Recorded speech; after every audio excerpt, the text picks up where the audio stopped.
വിരൂപ വിരൂപ തന്നെയാണ് എന്നെ തന്നെ വിളിക്കണം. സങ്കടമുണ്ട് സിസ്റ്ററെ, സങ്കടമുണ്ട്. ഒരാളുടെ മുഖത്ത് നോക്കി വിരൂപം വിളിക്കരുത്.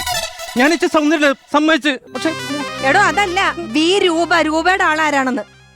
രൂപയുടെ ആളാരാണെന്ന് അറിഞ്ഞൂടെ? Reserve bank governor. അതിന്റെ പടമല്ലേ പടം, അത് ഗാന്ധിജി. എടോ അതല്ല, എന്റെ ദൈവമേ, അകത്ത് പേഷ്യന്റ് ഉണ്ട് രൂപ. രൂപയുടെ ഹസ്ബൻഡ് ആരാണെന്നാ ചോദിച്ചത്. ഞാനാണ്. രൂപയ്ക്ക് 2 ഭർത്താക്കന്മാരാ? രണ്ടുപേരും കൂടെ എങ്ങനെ adjust ചെയ്യും? തിങ്കൾ ചൊവ്വ ബുധൻ ഞാൻ. വേഴം വെള്ളി ശനി ഞാൻ. അപ്പൊ ഞായറാഴ്ചയാ? പണ്ടേ ഹോളിഡേ അല്ലേ, ഞങ്ങൾക്കും വേണ്ട റെസ്റ്റ്. എന്റെ ദൈവമേ, മൊത്തം കൺഫ്യൂഷൻ. എന്റെ സിസ്റ്റർ അങ്ങനൊന്നുമല്ല, ഞങ്ങളുടെ രണ്ടുപേരുടെ ഭാര്യമാരുടെ പേര് രൂപേന്നാണ്. ആണോ? സിസ്റ്ററിന്റെ ഏത് രൂപയുടെ ഭർത്താവിനാണ് വേണ്ടത്? ഭർത്താവിന്റെ പേര് പറഞ്ഞാലേ മനസ്സിലാവും. ഒരു മിനിറ്റ്. അയ്യോ, അത് എനിക്ക് അറിയത്തില്ലായിരുന്നു. ആദിത്ത് അതവനാണ്, ഞാൻ രണ്ടാമത്തെ. ആണോ? അതെ, കൊച്ചു ഭയങ്കര ചവിട്ടും തൊഴിയാണെന്ന് പറയാൻ പറഞ്ഞു. ഒരു വടിയും എടുത്ത് അവന്റെ ചന്തിക്ക് 2 പൊട്ടിച്ചവൻ അവൻ നിർത്തോ നോക്കട്ടെ. എടോ അതല്ല, വയറ്റിൽ കിടന്ന് കൊച്ചു ഭയങ്കര ചവിട്ടും തൊഴിയാണെന്ന് തന്നോട് പറയാൻ ഭാര്യ പറഞ്ഞു. ഇനി ഭാര്യയോട് ഞാൻ വല്ലതും പറയണോ? പറയണം. അവന് എന്റെ അത്ര സഹനശക്തി ഇല്ലാന്ന് പറഞ്ഞു.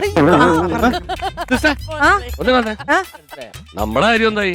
നമ്മുടെ കാര്യമാ? എന്റെ ഭാര്യയുടെ കാര്യം എന്തായിന്ന്? തന്റെ ഭാര്യക്ക് നല്ല പെയിൻ ഉണ്ട്, ഉടനെ പ്രസവിക്കും. ഉടനടി പ്രസവിക്കില്ലെന്ന് പറ. ഇപ്പൊ 12 മണിക്ക് പ്രസവിച്ചാൽ മതി എന്നാണ് ജോത്സ്യം പറഞ്ഞത്. എന്നാലും വൃശ്ചിക രാശിയിൽ നല്ല തക്കിടി മുണ്ടനായിട്ടുള്ള പൂവമ്പഴം പോലുള്ള കുട്ടിയെ കിട്ടുള്ളൂ. പൂവൻ പടം പോലത്തെ കൊച്ചിനെ വേണമെങ്കിൽ തന്റെ ജോത്സ്യനോട് പറ, വന്ന് പ്രസവിപ്പിക്കാൻ പറ. അയാള് വിളിച്ചു കഴിഞ്ഞാൽ അയാൾ ഒന്ന് പ്രസവം കൊടുക്കും. സമയമാകുമ്പോ പ്രസവിക്കുക, അതൊക്കെ ദൈവത്തിന്റെ കയ്യിലായിരിക്കുന്നത്. ഏത് ദൈവത്തിന്റെ കയ്യിൽ? 12 മണിക്ക് ശേഷം പ്രസവിച്ചാൽ മതി. പ്രാർത്ഥിക്ക് 12 മണി മുമ്പ് പ്രസവിക്കാൻ. ടെൻഷൻ അല്ല, ജോത്സ്യൻ എന്നോട് പറഞ്ഞ